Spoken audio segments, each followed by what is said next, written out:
الرحيم الحمد لله رب العالمين والصلاة على سيدنا محمد وعلى آله وصحبه أما بعد فقد قال الإمام المالك رحمه الله تعالى ونفعنا بما علومه في الدار العليم.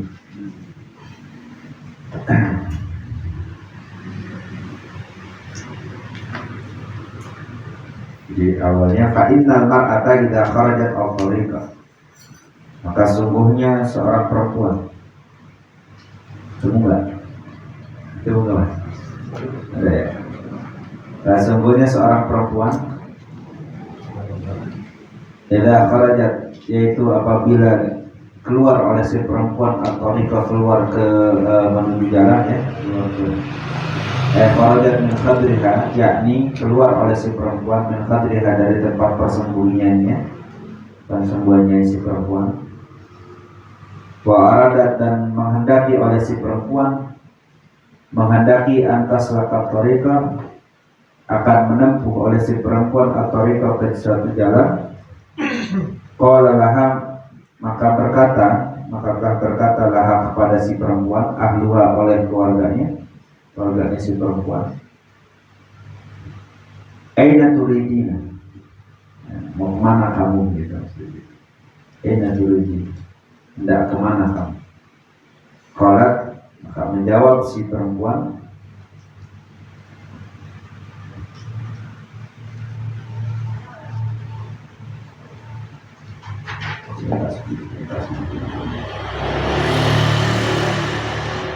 a'udhu maridun, kata si perempuan, a'udhu maridun, saya mau menjenguk orang sakit.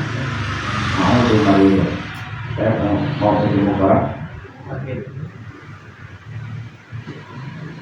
Wa asy'a'u janazatan, saya mau asy'a' itu ngirim usayyi'un, mengirim jenazah, menghantarkan jenazah.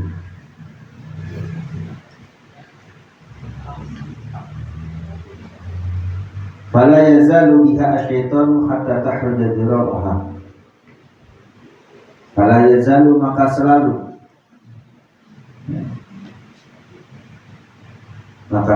ya, atau fala yazalu, maka tidak henti atau selalu, biha, dengan sebab perempuan, asyaitanu, oleh si setan ya. Jadi selalu menggoda ya, dengan sebab perempuan, asyaitanu, oleh si setan, hatta tahruja dira'aha, sehingga mengeluarkan oleh si perempuan dira'aha, akan sikutnya, jadi kelihatan sikutnya. Waman tamasa, dan tidak mencari al-mar'atu, oleh si perempuan, hai tolabat, yakni mencari ya, oleh si perempuan, wajh Allah, mencari akan ridhaan Allah, ridhahu, yakni ridhanya Allah, bimisli an ta'khuda fi baitiha, dengan seumpama atau semisal an ta'khuda, bahwasanya ta'khuda duduk oleh si perempuan fi baitiha, di rumahnya perempuan, wa ta'budu rabbaha, dan beribadah oleh si perempuan rabbaha, akan Tuhannya, wa tuti'a ba'alaha, dan mentaati oleh si perempuan ba'alaha, akan suaminya, ai zaujaha, yakni suaminya si perempuan. Wa kana Hatim al-Asam, dan adalah Imam Hatim al-Asam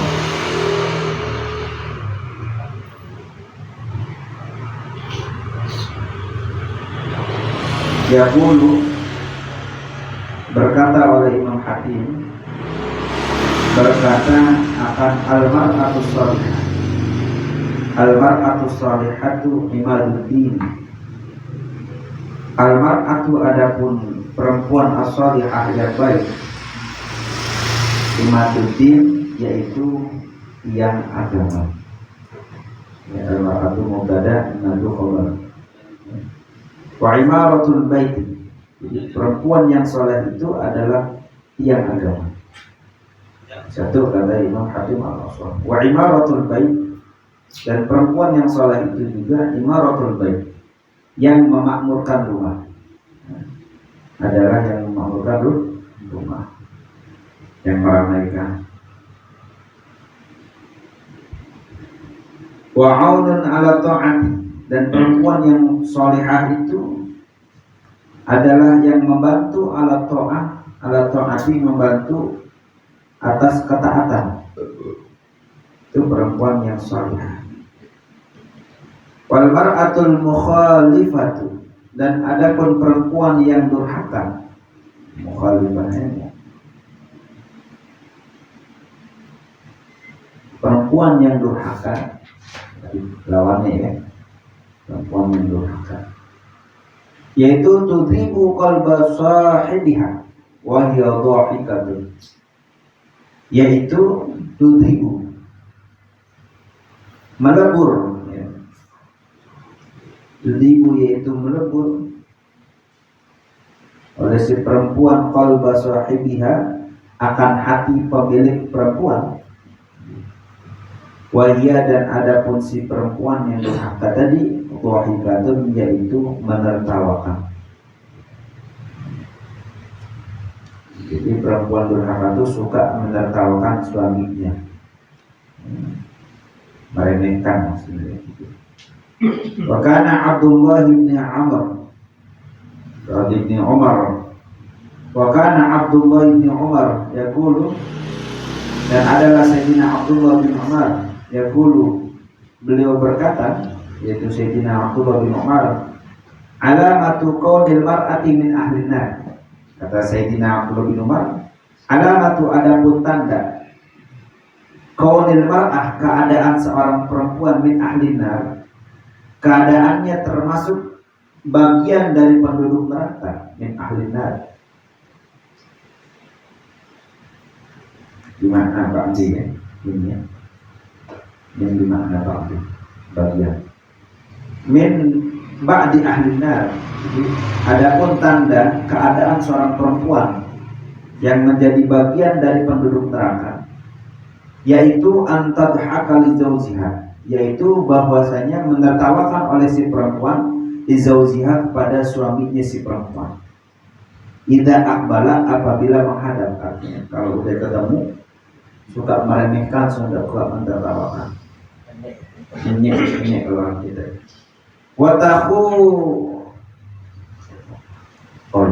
Watahu nahu idza adbar, dan berkhianat oleh si perempuan kepada suaminya, idza adbar, apabila adbar membelakangi suaminya, artinya suaminya nggak ada, dia khianat.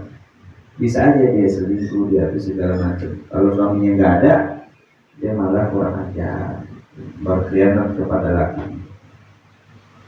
Wa kana Hatim al-Asam yaqulu, dan adalah Imam Hatim al-Asam yaqulu, berkata oleh Imam Hatim al-Asam, berkata akan min alamatil mar'atis salihah, min alamatil mar'atis salihati, adalah dari bagian tanda-tanda perempuan yang salihah. Min alamah khabar mubtada muqaddam, khabar mubtada muqaddam, ayyakuna hubbuha makhafatullah. Jadi tanda perempuan itu salihah, kita bisa tahu istri kita saleh atau tidak. Ada yang mengatakan bagian daripada tanda perempuan itu dinyatakan perempuan yang salihah, ayyakuna hubbuha makhafatullah. Adapun ayyakuna, bahwasanya ada hubbuha, oleh kecintaan si perempuan itu, makhafatullahi, karena takut kepada Allah. Jadi dia demen sama lakinya emang benar-benar karena Allah, bukan karena kegantengan lakinya, bukan karena kekayaan lakinya, bukan. Tapi benar-benar dia demen sama lakinya karena dia demen sama Allah, karena dia takut sama Allah.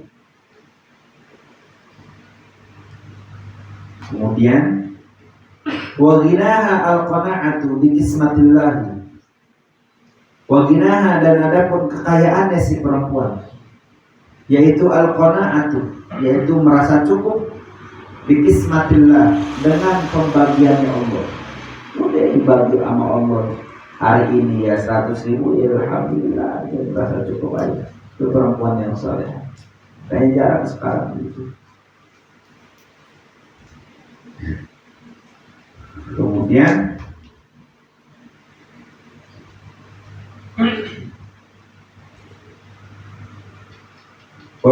Yuha as-sakhawatu, dan adapun perhiasannya si perempuan huliyah. Dan adapun perhiasannya si perempuan as-sakhawatu, yaitu kedermawanan, bima tamliku, dengan apa-apa yang memiliki oleh si perempuan. Jadi kekayaannya dia huliyuha itu adalah kedermawan dengan apa-apa yang dimiliki. Dia punya apa-apa yang dibagi orang. Gak pelit gitu, itu perempuan yang soleh. Wa ibadatuha husnu khidmatiz zawj, dan adapun ibadahnya si perempuan yaitu husnu khidmatiz zawj, yaitu bagusnya pengabdian kepada suami. Wa himmatuha al-isti'dadu lil maut, dan adapun perhatiannya si perempuan atau cita-citanya si perempuan yaitu al-isti'dadu lil maut, perhatiannya adalah mempersiapkan lil maut kepada kematian. Itu perempuan-perempuannya saleh. Allah, itu dulu pembukaan. Assalamualaikum ya. Tadi mau saya panjang enggak? Setengah 12 ini. Enggak, itu kerjaannya enggak itu. Terus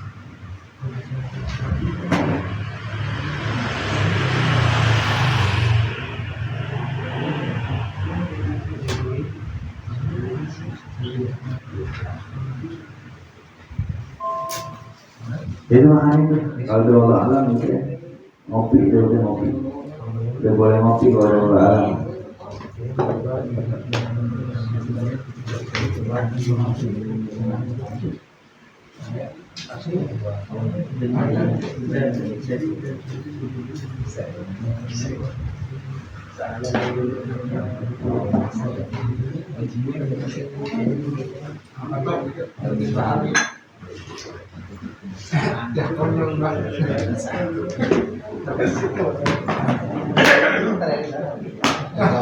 Mungkin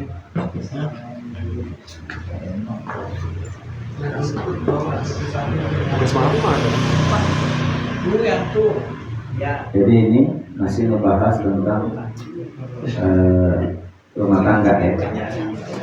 Masih membahas tentang rumah tangga. Rumah tangga itu, dalam rumah tangga ujian itu pasti.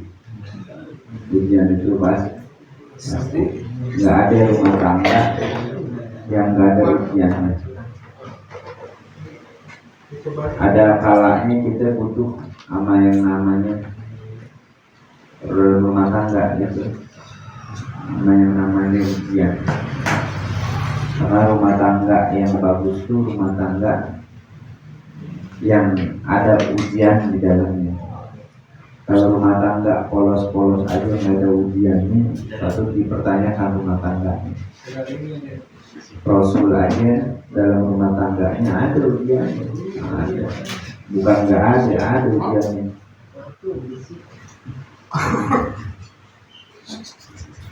Jadi ujian tuh dalam rumah tangga hal yang wajar, hal yang lumrah, menjadi sunnah. Karena seorang nahkoda dikatakan handal, itu seorang nahkoda berlayar mengarungi lautan manakala dia sedang menaklukkan badai dan ombak. Kalau dia belum bisa menaklukkan badai dan ombak, maka dia belum dikatakan nahkoda yang handal. Kita belum dikatakan sebagai pemimpin sejati dalam rumah tangga manakala kita masih terbelenggu dengan cobaan-cobaan yang ada di rumah tangga.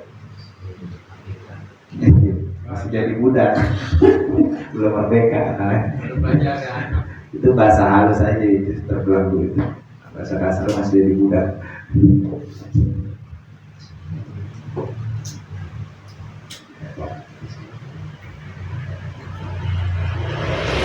Ada kalanya pupuk itu bukan dari hal yang baik. Tumbuhan itu bisa subur benar dengan air hujan, tapi harus ada pupuk yang membuat suburnya. Kalau cuma disirami air aja, walaupun pakai air aqua, pakai air galon nyiraminnya, yang mewahan dikit fit, ya, atau enggak ada mineral disiram ke tumbuhan, tapi nggak dipupuk, nah itu nggak bakal subur,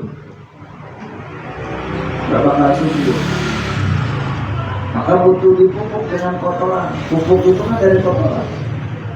Kotoran apa itu? Kambing, ayam, ya. Itu pupuk. Malah lebih subur pakai kotoran. Pupuknya. Tanaman itu lebih subur kalau pakai kotoran. Dipupuk. Dan ingat, biji itu ditanam. Yang subur itu biji ditanam, bukan biji yang keluar tumbuhnya. Tanaman yang bagus itu manakala bijinya ditanam, kemudian dipupuk, ditaruh. Kalau dulu kita zaman nanam timun suri, itu bijinya kita tanam, kita kasih tanah yang udah campur sama pupuk, ditanam, maka tumbuhnya bagus. Dibanding biji yang kita tebak aja, tumbuh tapi nggak bagus dan berpotensi mati. Kenapa? Nggak kuat akarnya. Maka masalah dalam rumah tangga itu bagusnya dipendam dalam rumah tangga. Jangan dibawa keluar, jangan dikeluarin. Kenapa? Di dalam ujian kita pendam aja dalam rumah tangga, yang tahu cuma kita dan istri. Jangan ada tahu yang lain. Kemudian dari kotoran-kotoran yang ada, entah itu makian istri, apa segala macamnya, kata-kata yang gak bagus, jadilah itu sebagai pupuk yang menguatkan kita sebagai laki untuk menyelesaikan permasalahan yang ada dalam rumah tangga. Itu kudunya begitu. Maka berapa banyak orang yang mengeluarkan bijinya dari dalam, itu akhirnya rusak. Berapa banyak tanaman yang dikeluarin dari dari tanah, dicabut lagi, akhirnya kan nggak tumbuh, nggak berbuah. Coba kita nanam, yang tukang tanaman tahu, kalau kita udah nanam di pot, kemudian kita pindah ke tanah, mati. Kalaupun hidup nggak berbuah, coba aja, karena udah berbeda, karena nggak bakal berbuah. Itu begitu masalah dalam rumah tangga kita, jangan dibawa keluar. Walaupun itu sama saudara kita, jangan. Walaupun itu sama abang kita, pok kita, walaupun itu sama orang tua kita, jangan. Udah pendam, cari solusi yang terbaik. Kita sebagai pemimpin cari solusinya, cari jalan kita. Itu rumah tangga. Kenapa? Ya karena ini dia mengikut kita. Ini yang membuat kita.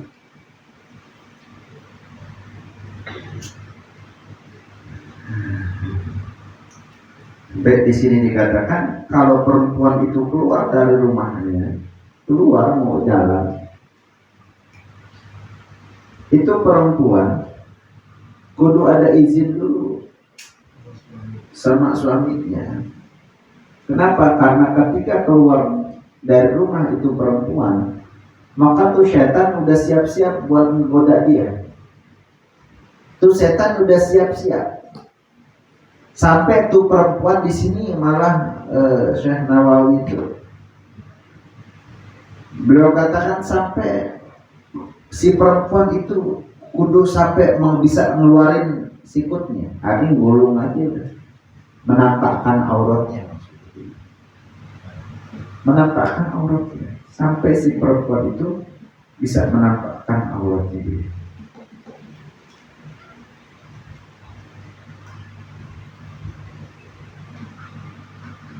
Ya, kalau perempuan keluar bisa menampakkan auratnya, menampakkan keindahan-keindahan pada dirinya yang harusnya ditutupi, itu bisa jadi dirinya selamat, si perempuannya selamat nggak digoda orang, ya selamat dia dari fitnah, bisa jadi dia selamat, tapi orang lain nggak bisa selamat. Kita yang laki kan yang normal, ya gak usah ngeliatin ke muka, ngeliat perempuan yang ketutup aja agak montokan dikit kita pandangin terus, ya. Nah, kita pandangin terus itu. Nah, benar nggak itu? Benar ya? Kita pandangin terus itu.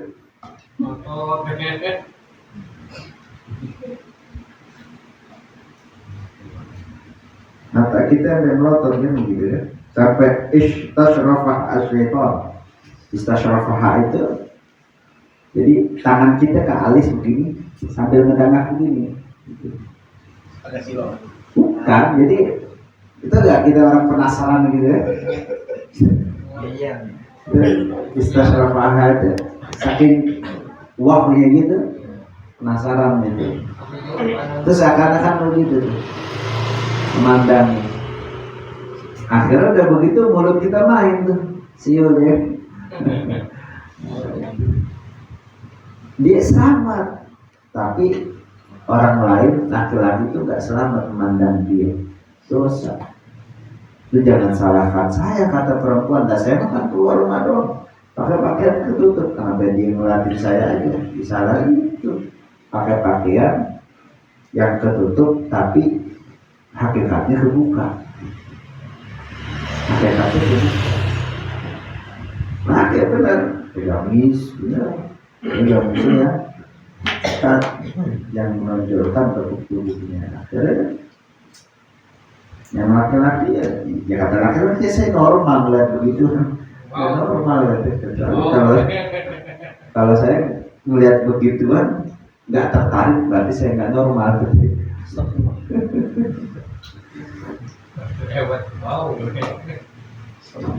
Perempuan-perempuan tuh harusnya keluar rumah tuh menutupi yang sepatutnya ditutupi pada dirinya, baik itu keindahannya, keindahan tubuhnya, perhiasannya, tutupi, jangan tampakkan, karena itu akan menjadi fitnah dan mendatangkan fitnah. Karena al-mar'atu aurat, perempuan itu seluruhnya aurat, perempuan itu seluruhnya aurat, rambutnya aurat, semuanya aurat. Nah, harus ditutup semuanya. Artinya ketika al-mar'atu aurat, yaitu ketika menampakkan itu dianggap jelek, menampakkan dianggap buruk namanya, menampakkan sesuatu pada dirinya kepada laki-laki itu dianggap buruk. Kenapa? Karena itu aurat. Semua itu aurat. Kalau di sini kenapa niqab atau cadar itu ulama-ulama Indonesia itu mayoritas tidak mewajibkan, tidak menganjurkan itu mayoritas, karena di Indonesia orang nggak begitu tertarik ketika melihat muka, ya kan? Kalau bahasa kasarnya ya nggak sange melihat muka gitu, ya kan? Iya, nggak tahu belum.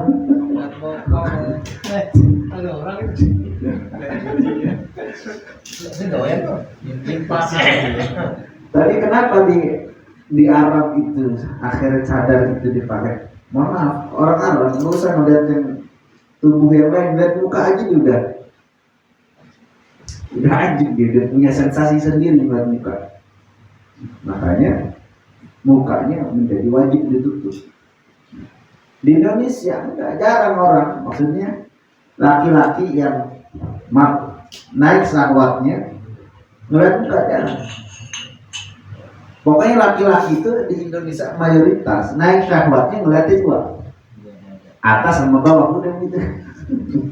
Itu naik tuh. Tanya aja Bang Apri kalau naik motor dari sini ke Sawangan, depannya cewek, ada kelihatan itu selang dalamnya, diikutin, nggak mau nyusul, ikutin sama dia. Nggak mau ngebalap nih, nggak mau, kayak harus di belakangnya itu. Pikirnya alhamdulillah. Itu, nah makanya al-mar'atu awrah, perempuan itu awrah. Sehingga ke rumah terus ada izin, nggak bisa dia keluar.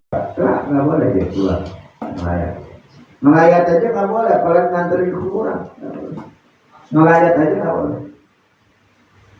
Jadi mayoritas kita ya emang udah menjadi kultur ya. Gitu. Jadi yang lain perempuan, lakinya mau dari mana aja gitu. Ntar lompongan nyoratin baru lah. Nah, kalau mau melayat ya bareng, nanti sambil dimakan. Nyantai aja ngaji di sini, jangan tidur.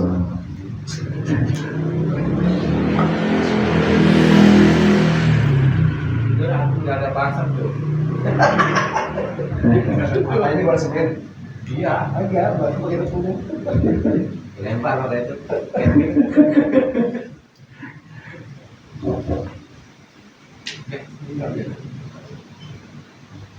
Banjir itu pembahasan lagi.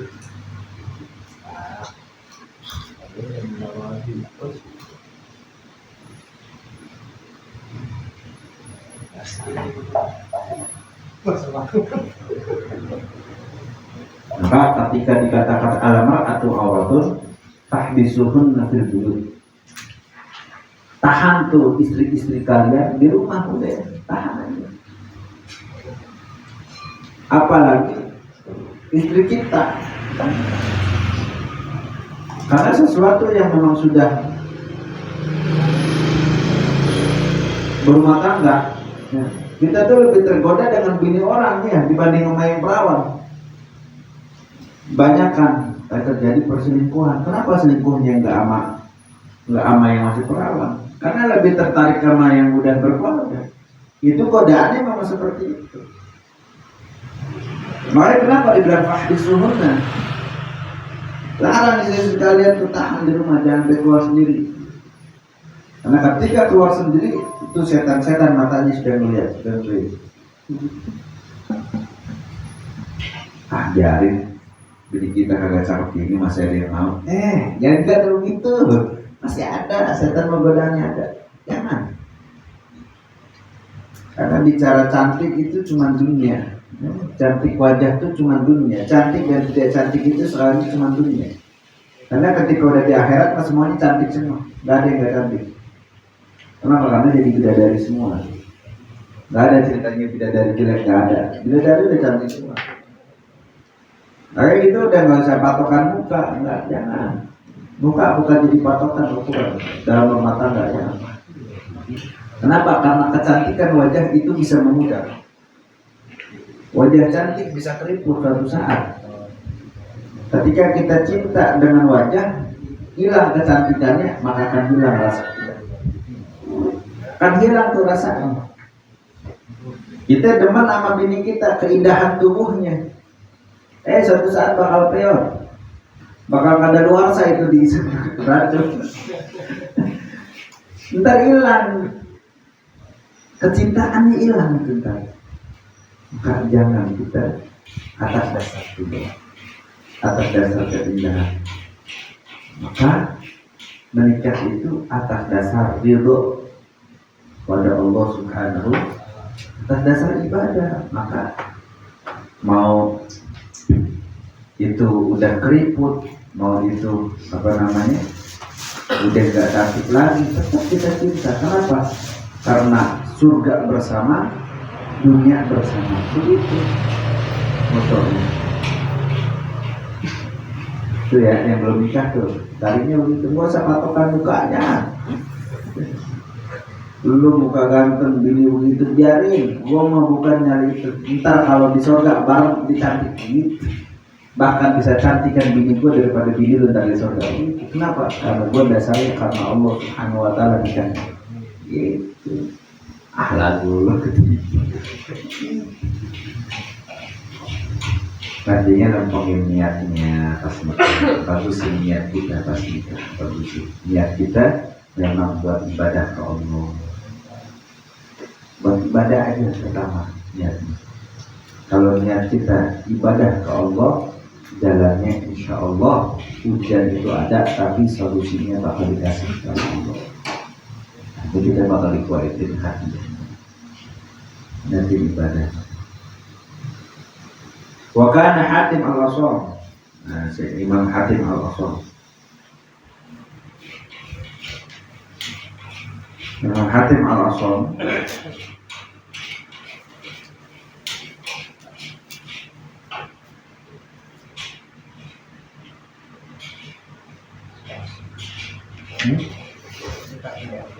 apa? Iya, lanjut.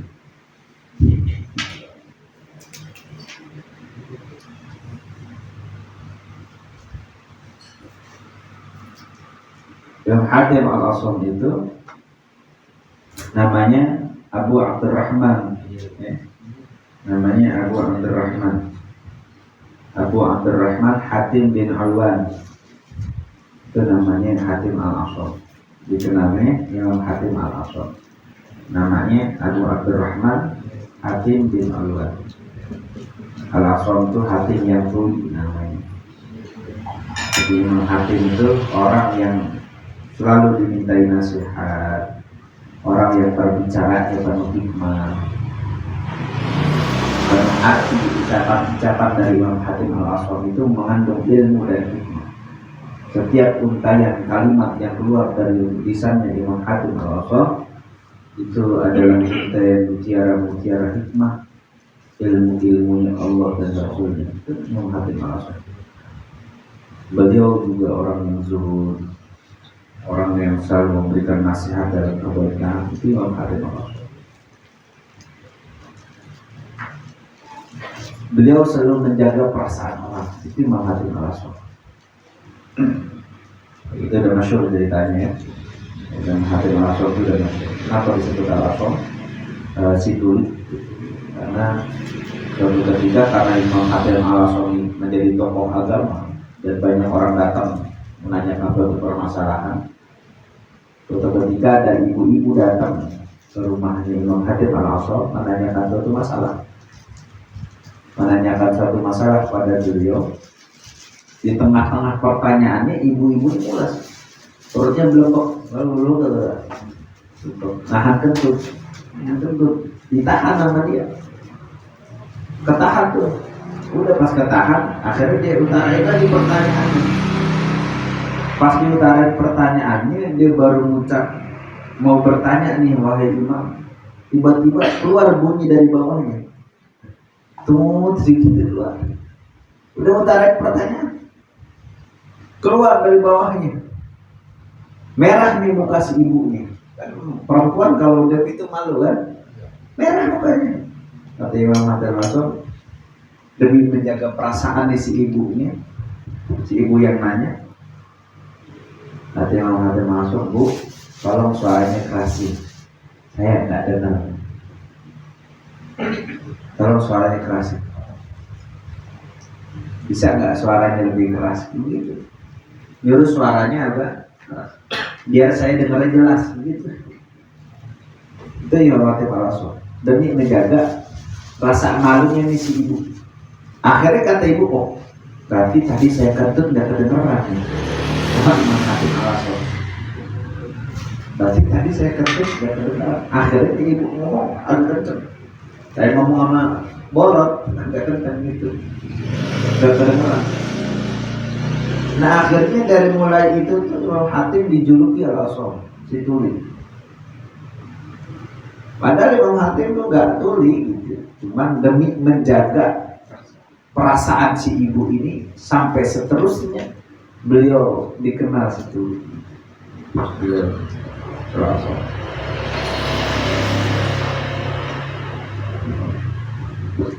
Nah yang Hatim al-Asam ini beliau katakan al-mar'atu shalihatu imaduddin. Yang dikatakan perempuan yang salihah itu, perempuan yang baik, kan kita tuh pengen istri kita yang salihah. Maka istri yang salihah itu kata Imam Hatim Al-Asal, yaitu imaduddin, tiangnya agama. Perempuan yang salihah itu perhiasan, kalau kata Bang Haji Roma, perhiasan dunia. Perempuan yang solehah itu adalah imaratul bait. Perempuan yang solehah itu yang memakmurkan rumah. Perempuan yang solehah itu perempuan yang memakmurkan rumah. Apa maksud memakmurkan rumah? Yang membuat ramai rumah. Jadi di rumahnya dijadikan madrasah oleh tuh perempuan. Maksudnya apa dijadikan madrasah? Tuh yang ngajarin anaknya ngaji tuh perempuan ibunya. Jadi anaknya nggak dititipin ke TPA, ke TPQ enggak. Karena ibunya bisa ngajarin, ibunya makmurin tuh rumahnya dengan cara ngajarin anaknya ngaji. Itu perempuan yang saleh. Ngajarin tuh anaknya, diajarin. Anaknya diajak jamaah di rumah. Bukan di masjid, jamaah di rumah. Masih kecil diajarin sholat, diajarin ngaji, diajarin tuh alif bata semua, diajarin huruf-huruf. Itu ibunya yang ngajarin. Itu namanya imaratul bait, memakmurkan rumah. Sama kayak masjid, memakmurkan masjid. Gimana caranya memakmurkan masjid? Bukan cuma sholat jamaah, bukan. Adain pengajian, jadikan masjid itu tempat perkumpulan orang-orang, musyawarah di masjid, antar RT antar RW musyawarah ada di masjid, itu makmur ke masjid. Ada kegiatan-kegiatan keagamaan sosial di masjid, itu makmur tuh masjid namanya. Nah rumah begitu tuh, memakmurkan rumah. Si perempuan yang salehah atau istri-istri kita yang salehah, tuh istri kita ngajarin anak-anak kita. Jadi rumah dijadikan madrasah, karena al-um madrasatul ula, ibu itu adalah madrasah pertama buat si anak. Dan bapak mah nggak bakal bisa ngajarin. Bapak mah kita nih sebagai bapak nggak bakal bisa ngajarin anak. Yang bisa ngajarin anak itu lebih tepatnya adalah istri kita. Istri kita. Kenapa? Karena memang udah begitu kodratnya. Kodratnya begitu. Jadi perempuan yang salehah yang pertama itu yang dikatakan oleh Imam Hatim Al-Asal, yaitu sebagai tiang agama. Perempuan yang salehah itu yang memakmurkan rumah. Memakmurkan rumah. Kemudian perempuan yang salehah itu aunun ala ta'ah, penolong atas ketaatan. Jadi nolong lakinya, bang, lu udah subuh masih mulur aja, bangun bang, sholat subuh. Nah itu perempuan yang salehah. Ini dibangunnya sholat subuh tak lakinya.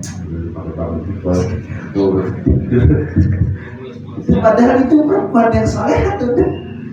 Jadi ngebantu ketaatan tuh, bang, lu ngaji sama ngaji dah, ngaji. Lu kalau ngaji gue tenang daripada lu nongkrong warkop. Gue tenang kalau ngaji. Makanya kalau sini kayaknya udah didukung sama istri-istrinya buat ngaji. Apa ngaji pelarian doang ke rumah? Pelarian.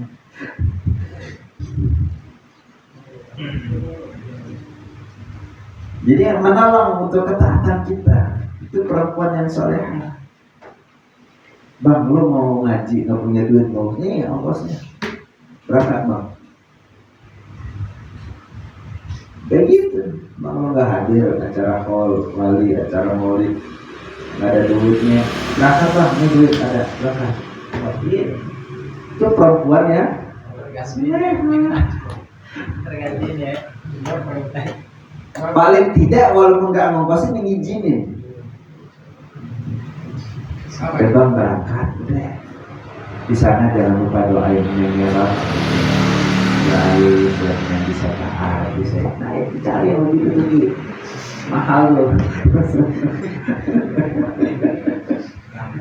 Cari tuh yang begitu. Gak usah anak santri yang penting patuh sama laki, rajin sholat, rajin mau diajak ngaji, kan begitu sih. Ayo. Ayo begitu. Oh udah jarang begitu.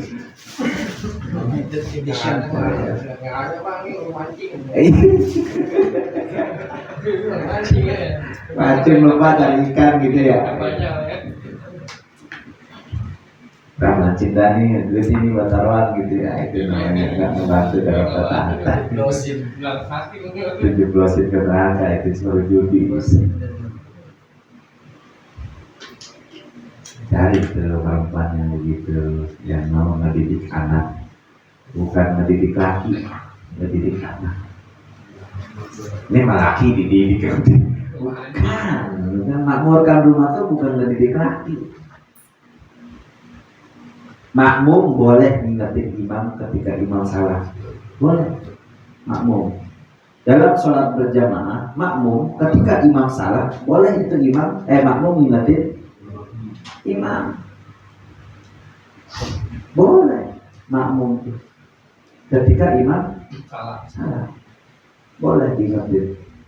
Nah perempuan boleh ngingetin laki ketika lakinya salah, boleh. Dan jangan melawan ketika diingetin.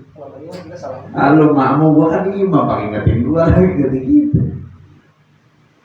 Salah bacaan ditegur,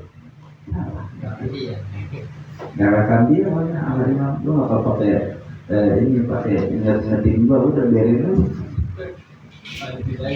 Di dalam hal berjamaah begitu, boleh. Salah rakaat diingetin boleh. Ketika laki salah langkah, perempuan boleh ingetin. Ini makanya keegoisan laki ketika diingetin pakai dalil dah gitu ya. Tidak ada. Dulu bang, gimana gue nggak kesianan mulu aja kesianan. Yang penting sholat dah, yang penting jangan galit sholat tuh galit deh pakai begitu. Udah diingetin. Yang penting masih sholat, walaupun kita bodoh, yang penting sholat. Diingetin semua. Harusnya kan alhamdulillah diingetin. Ya Allah memang makasih udah diingetin. Abang lagi doang tapi masih begini akhirnya gitu. Belum jadi pemimpin yang benar-benar gitu. Itu rumah tangga akan gitu. Kalau rumah tangga solidar. Ini bukan kita telat ngaji, bukan. Justru kita yang udah nikah, perlahan kita membenahi rumah tangga. Yang belum nikah, dia tahu caranya begini. Karena dia belum menjajaki. Nanti pas menjajaki, ya kayak kita, tidak. Tahu udah kan? Kayak gitu. Gimana? Kita jangan dulu. Bunda aja ya. Artinya dia udah bisa nyiapin senjata bang, peluru udah punya dia udah punya. Tinggal dia bagaimana cara bisa menggunakan senjata ini. Kalau kita kan udah di medan perang, baru dikasih senjata. Mati, udah mati. Udah kena setan, udah kena tembakan. Udah dikit lagi mati, kita baru kasih senjata coba itu.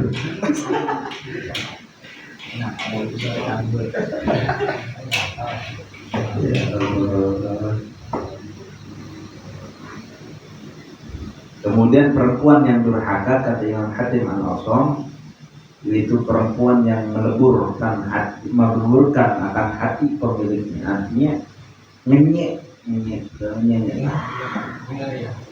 Kaki gua mah ya Allah. Oh, lu tahu kan kaki gua gimana orangnya? Kerjaannya cuma nyayar dangdutan, mancing taruhan. Kalau mancing taruhan dapatkan banyak ya alhamdulillah, ini mah kagak. Cuma taruhan doang, ikan mah nggak dapet. dapat duit borong bagi ke saya, dia lebih nongkrong di warkop nongkrong. Nah itu perempuan yang durhaka, menghilangkan nikmat yang udah lakinya kasih. Nikmat yang Allah kasih lewat lakinya dihilangin. Tentu alhamdulillah saya. Ini kan Itu istri yang durhaka gitu. Jadi ngilangin nikmat yang udah lakinya kasih. Artinya nafkah yang udah lakinya kasih, dia kagak inget tuh kebaikannya. lupa deh. Iya, dia lupa. Dulu bang kalau sama temen banget bares banget sama bini pelit banget. Padahal mah lu makan dari siapa gitu. Nah kalau kita mau larang begitu cuma sayang kita kan gak berani. Oh begitu. Lebih baik kita diam daripada terjadi huru hara dalam rumah tangga. Ya udahlah, kita ngalah aja. Orang baik banget. Jadi mereka Jadi itu namanya diri yang durhaka. Lebih menertawain lakinya ini, menertawakan lakinya diketawain, nggak bisa apa-apaan, kerjaan juga gue yang nyari, nggak bisa apa-apa, siapa tahu gitu, ini begitu siapa tahu.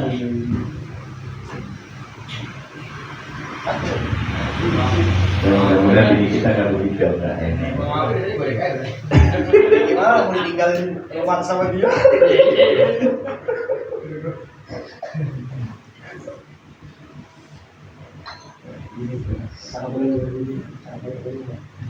Maka cari bini yang bagus hatinya, yang bagus hatinya, bukan banyak ilmunya tapi bagus hatinya. Banyak ilmu tidak menjanjikan hatinya baik, tapi kalau hatinya baik, hatinya bagus, itu mencirikan dia memiliki ilmu. Perempuan yang hatinya baik nerima kepada keadaan lakinya. Ya lakinya memang wayahnya lagi nggak punya duit, ya alhamdulillah Pak. Yang penting kita masih bisa makan, alhamdulillah. Masih banyak orang-orang yang kekurangan daripada kita Bang. Nemat, terima kasih. Abang masih setia sama Neng aja. Neng alhamdulillah. Iya, begitu tuh perempuan saya. Abang nggak ngelirik perempuan lain aja, Neng alhamdulillah. Walaupun ya maaf, secara nafkah mungkin agak kurang, tapi paling tidak kesetiaan abang kepada Neng nggak bakal luntur, itu terima kasih. Gimana ya? Ada nggak begitu? Susah ya.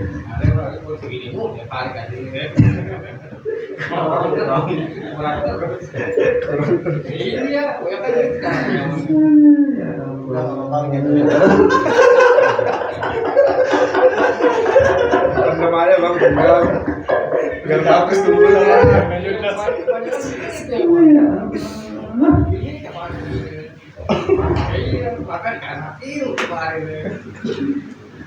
masih boleh haul mah alhamdulillah. Iya. Justru pelarian gitu hawa sudah. Alhamdulillah 3 hari kan pakai mati.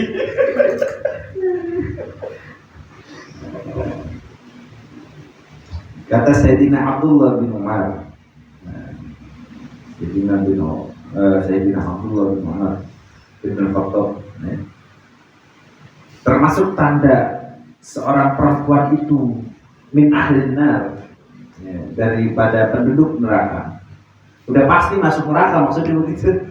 Perempuan yang min ahlin nar, kalau dikatakan min ahlin nar itu udah pasti neraka, karena udah jadi penduduk min ahlin nar. Kata Sayyidina Abdullah bin Umar, alamatul qadir mar'an min ahlin nar, tandanya keadaan perempuan itu termasuk daripada penduduk neraka, yaitu dia menternawakan keadaan suaminya, ngenyek sama laki, suka ngenyek sama laki, itu tanda perempuan itu menjadi penduduk neraka.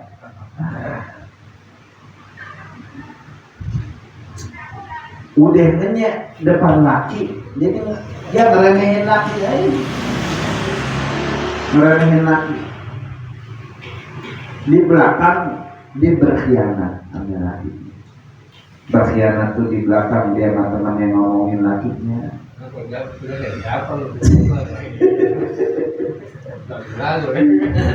Di belakang dia cerita tuh tentang keadaan lakinya di rumah. Ya, mendingan lu kok.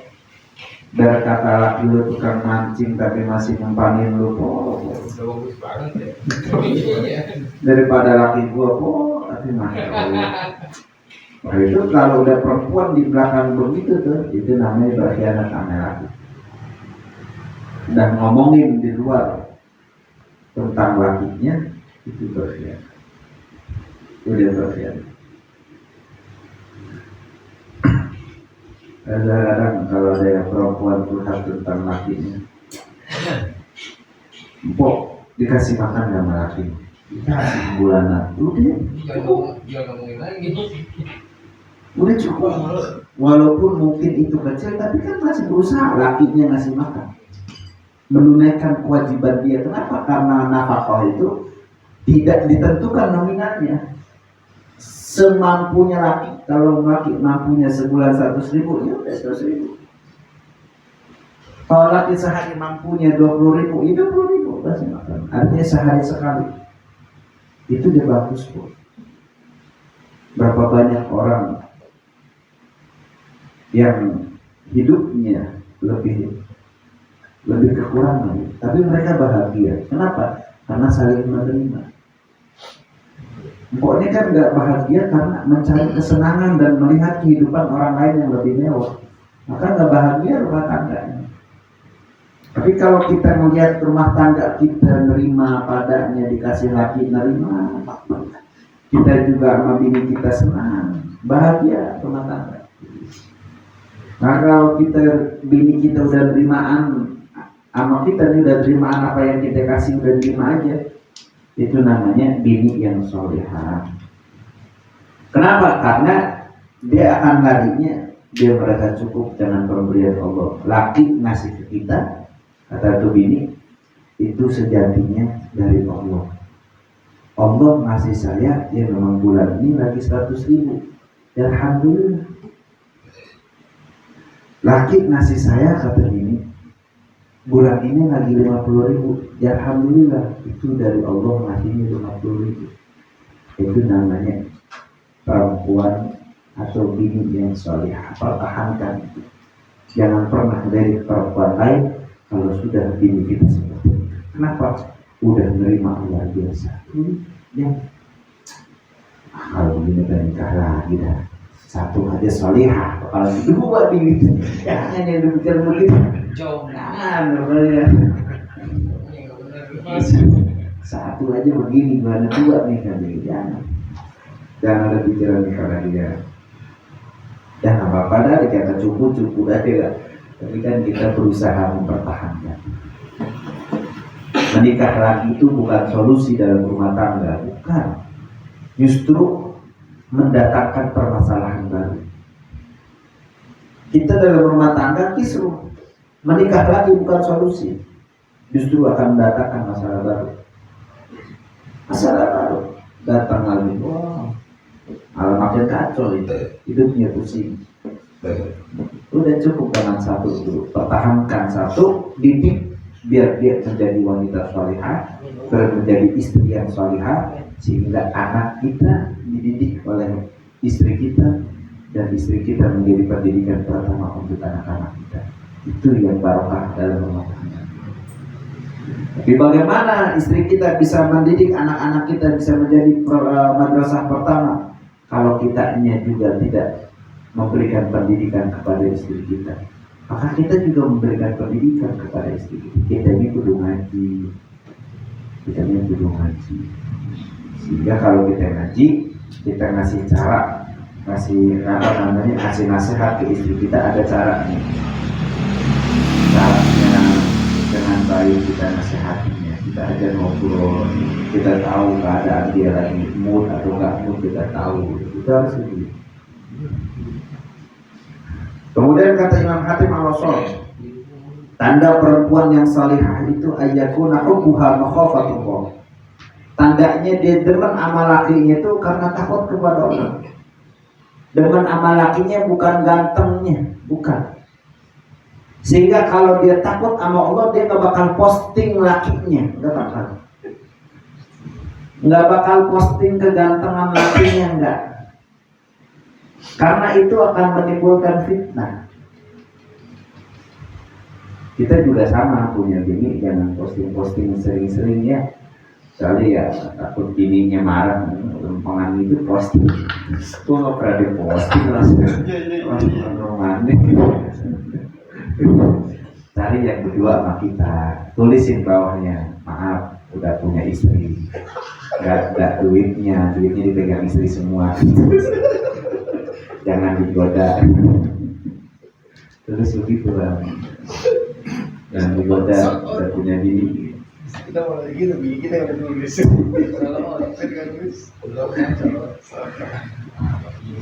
Jadi cintanya dia sama laki itu karena takut kepada Allah. Nah ini yang susah nih, yang perempuan yang begini nih. Yang ngaji pun nggak mau, yang ngaji pun maksudnya yang santri pun nggak begitu. Jarang maksudnya. Mutiara soalnya ini perempuan yang begini mutiara. Mutiara tuh nggak gampang didapetinnya, namanya mutiara. Kalau kerikil gampang, pinggir pantai gampang. Maka banyakkan kerikil daripada mutiara. Perempuan yang solehah itu adalah mutiara. Sulit buat dapetin mutiara. Kenapa harus ke tengah lautan dulu kita mengarungi untuk mendapatkan mutiara? Bisa dengan berenang, capek kalau berenang pakai perahu, ya harus kena ombak dulu. Harus kena ombak ambing dulu sama badai, baru dapetin itu mutiara. Karena mutiara itu adanya tengah lautan, bukan di pinggir pantai. Kalau di pinggir pantai adanya kerikil, batu-batu. Mutiara itu yang seperti ini susah. Neng nikah sama saya tujuannya apa? Bang, jujur, saya nggak begitu kenal sama abang. Saya ta'aruf cuma mengenal abang sedikitnya saja.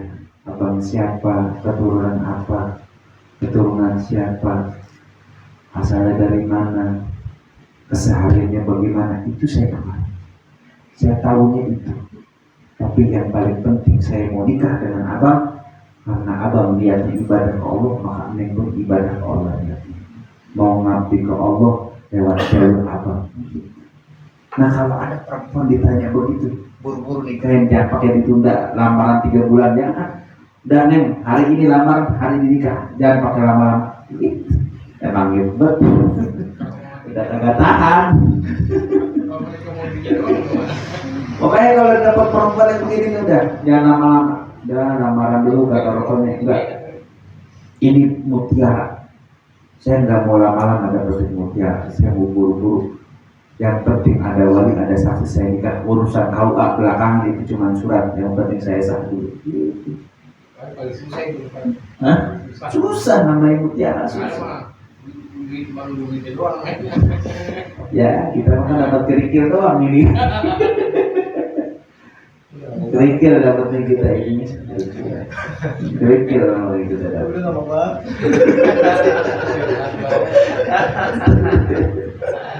Kerikil ini kita dapatnya.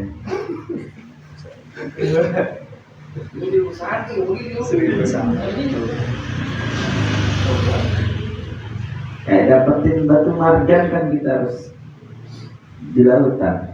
Marjan itu kan karang gitu.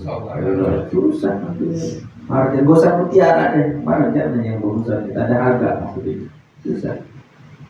Terus kalau pinggir-pinggir pantai kita mau cari-cari itu gampang. Kalau mau cari perempuan maaf cantik seksi banyak pinggiran belakang banyak pinggiran.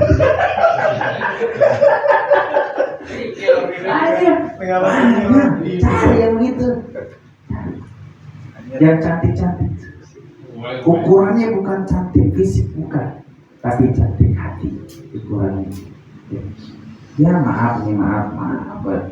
Bahwa pemain bintang film porno nggak ada yang jelek, cantik semua. Ya nggak?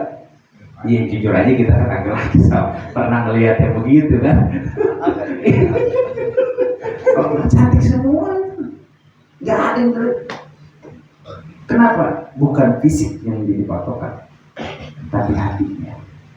Kalau itu perempuan udah cantik rupa, cantik hati, nah itu namanya bonus kita dari Allah.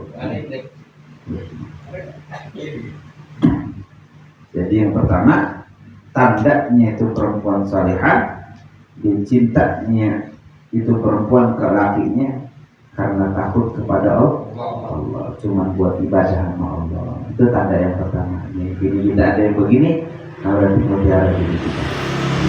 Makanya tanya, udah walaupun dari nikahnya udah umur tua, nikahnya tanya aja Neng, dulu Neng mau nikah sama abang karena apanya Neng? Dulu kan abang masih ya duit aja nggak punya, karena apanya? Ya Allah. Yes.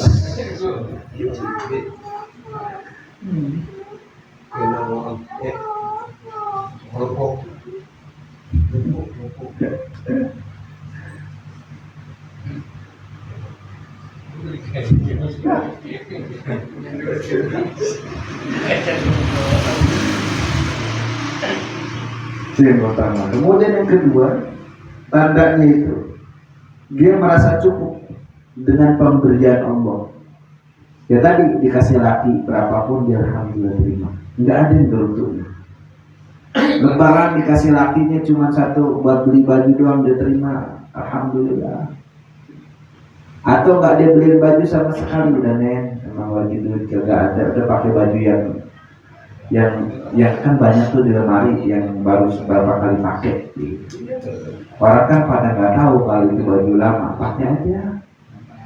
Iya bang, kita pakai itu aja. Yang penting udah kelihatan baru. Itu nerima tuh dengan pemberian. Nah itu tandanya perempuan yang salihah. Kemudian yang jadi perhiasannya itu perempuan, yang jadi perhiasan kalau tadi kekayaannya perempuan itu adalah merasa cukupnya pemberian dia, pemberian dari laki, pemberian dari Allah, dia merasa cukup. Itu menjadi tanda perempuan yang salihah. Kemudian yang menjadi perhiasan untuk perempuan bukan emas, gelang emas, kalau emas bukan. Yang menjadi perhiasan dia adalah kedermawaan dia di mata itu. Kedermawaan dia terhadap apa-apa yang dia miliki. Dia punya duit cuma 10.000. Ada orang datang minta sumbangan. Ya karena punya 10.000, bahasa dia 5.000 lah kita kasih. 5.000 kita kasih. Kata bininya, bang kasih 5.000. Ya udah. Emang bininya bares. Kalau bahasa ya 10.000 doang. Kalau gua kasih 5.000, gua cuma 5.000. Beli apa 5.000? Tapi perempuan yang salihah nggak mikir itu. Bang, saya kasih pengemis 5.000. Dulu Sayyidina Ali ketika pulang ke rumahnya, Sayyidina Ali pulang ke rumah nanya sama Sayyidah Fatimah, nanya makanannya, ada makanan dong. Sayyidah Fatimah sama Sayyidina Ali, ada makanan. Tiba-tiba datang pengemis.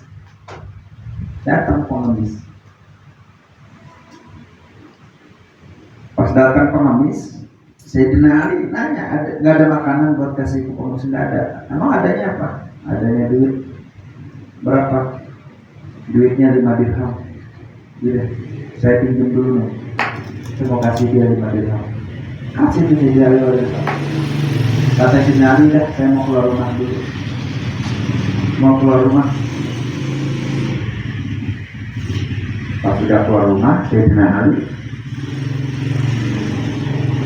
ketemu sama orang mau jual onta di tengah jalan. Ketemu. Kata Sayyidina Ali sama tuh orang, bang, ontanya mau dibawa kemana? Mau dibawa ke pasar, mau dijual? Mau dijual berapa? Saya mau jual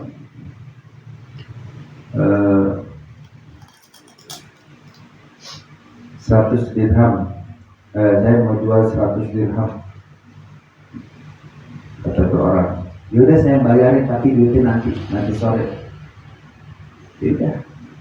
Diambil tuh masih dinali. Jadi masih dinali dibawa masih dinali, mau dijual juga masih dinali. Karena udah jadi hak milik masih dinali. Ini ilmu percaloan masih dinali. Ilmu percaloan kan udah punya modal. Ilmu percaloan. Bawa tengah jalan ketemu, Sayyidina Ali bawa onta. Mau kemana bawa onta? Yang mau jual yang onta. Berapa jual? 500 dirham. Beli mahal, 500 dirham jual. Umpama begitu. Jadi tinggi.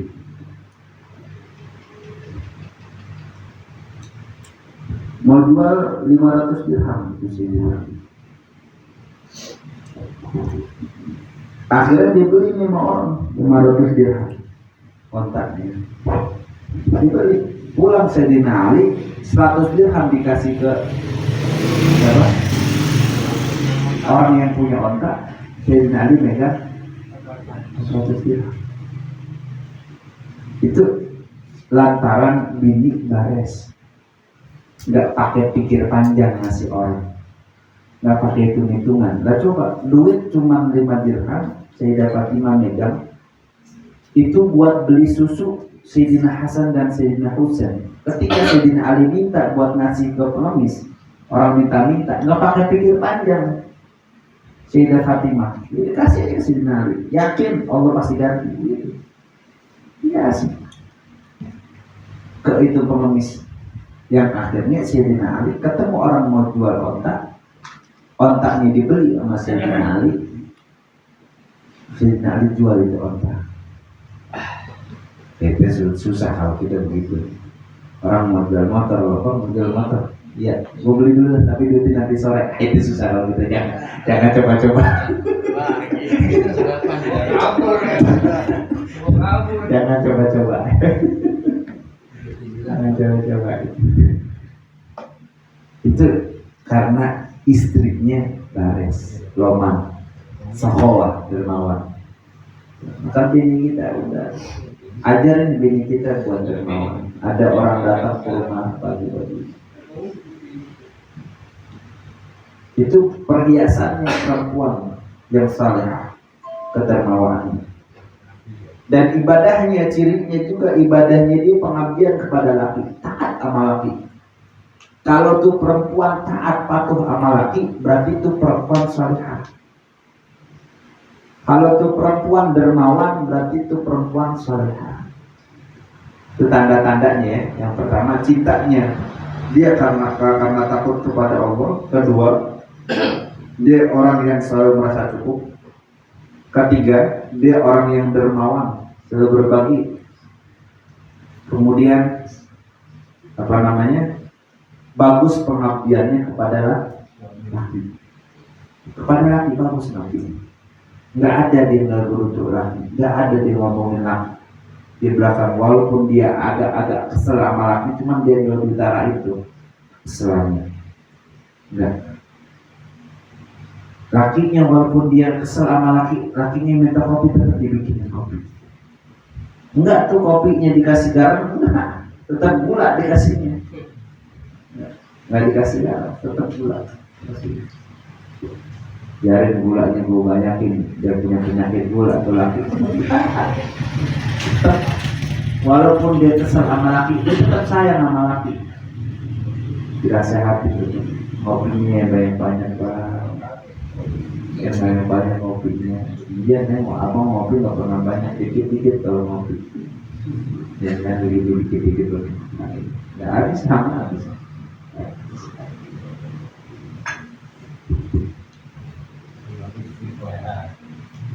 Kemudian tandanya juga tuh perempuan perhatiannya yang dia siapin untuk kematian. Perhatiannya untuk kematian bang. Nanti kalau kita mati bang, anak kita ibadahnya bagaimana ya? Anak kita pendidikannya bagaimana bang? Ntar kalau kita mati, anak kita masih mau tahlilin kita atau enggak ya bang? Bang, kalau kita mati bagaimana amal kita buat di sana bang? Jadi mikirin mati, mikirinnya. Mendingan kita punya harta bang, kita simpan buat kalau kita mati. Caranya ya kalau kita punya duit kita sumbang pesantren, kita sumbang majelis, kita sumbang masjid. Nah tuh kalau bini kita begitu tuh, itu salah satu ciri tanda bini kita saleh. Bang mau pengajian ya bang ya? Ya kita bikin makanan bang baru ngaji. Bikin makanan aja bang mau ngaji. Ya kali aja nih jadi amal yang terus ngalir bang, dimakan sama orang yang ngaji. Orang yang ngaji ilmunya dipakai buat sholat, dipakai buat ibadah, kan kita kebagian bang. Maka Mang Jaja tuh pintar sebenarnya. Mang Jaja tuh pintar ngasih makanan terus ke kita. Kita sholat dikasih makan Mang Jaja, dapat Mang Jaja, lucu itu Mang Jaja pintar dia. Iya. Semoga nggak dimakan orangnya aja. Orangnya aja pintar.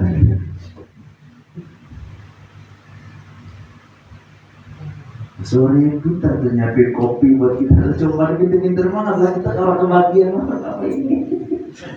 Ada pintar-pintar. Itu kalau bininya begitu bang mau ngaji ya, udah bikin makanan. Tapi jangan langsung makan, nggak ada makan tau. Begitu nyuruh bininya, mau ngajian bikin makanan. Jangan, nggak ada makan nanti, jangan. Udah menjajah aja udah makanan, cukup singkong kalau sih baca. Jadi kalau bini kita tuh nyaranin begitu, apalagi kata kita mau sowan ke guru, sowan ke rumah orang tua, sowan ke rumah saudara, sowan ke rumah tetangga, kata bini kita bang. Masa lu mau silaturahmi ke orang gak bawa apa-apa, bawa barang beras liter 2 liter, bawa yang penting ada tentengan. Itu namanya bini bagus. Jangan kita omelin, lu pakai nyuruh bawa-bawa orang kita aja cuma sedikit. Jangan. Itu bini bagus namanya. Itu bini ngajarin kita, ngedidik kita biar kita jadi orang bares, biar kita mikirin masa depan. Ya bang, ngapain bagus-bagusin rumah? Ini mah rumah bakal kita tinggalin bang. Gak usah bagus-bagusin rumah, gak usah mewah-mewahin rumah ini. Bakal kita tinggalin, yang ada kalau kita mati, anak kita kagak ngaji, bakal jadi rumah panas, rebutan doang nih. Jadi warisan. Mending kita bagusin rumah yang kekal kita nanti kuburan. Bagaimana caranya nih? Ya banyakin kita sedekah, banyakin kita amal. Itu namanya bini ngerti namanya.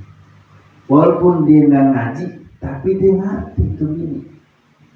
Nah kalau kita udah dapetin perempuan yang begitu, jangan kasih lepas tuh perempuan.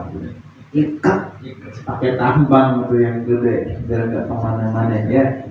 Itu namanya perempuan yang salehah. Itu perempuan yang salehah. Kata Imam Hatim Al-Asam. Ustaz, itu Imam Hatim Al-Asam yang ngomong Rasul bagaimana? Imam Hatim Al-Asam itu ulama plus wali. Omongannya nggak mungkin keluar dari hadisnya Rasul.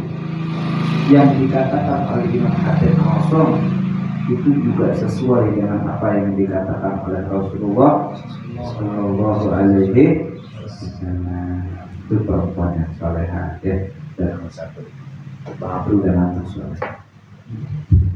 Wallahu a'lam bishawab. Mudah-mudahan bisa dipahami dan mudah-mudahan istri kita menjadi istri yang salihah. Yang belum dapat jodoh mudah-mudahan segera didatangkan jodohnya yang salihah. Amin ya rabbal alamin.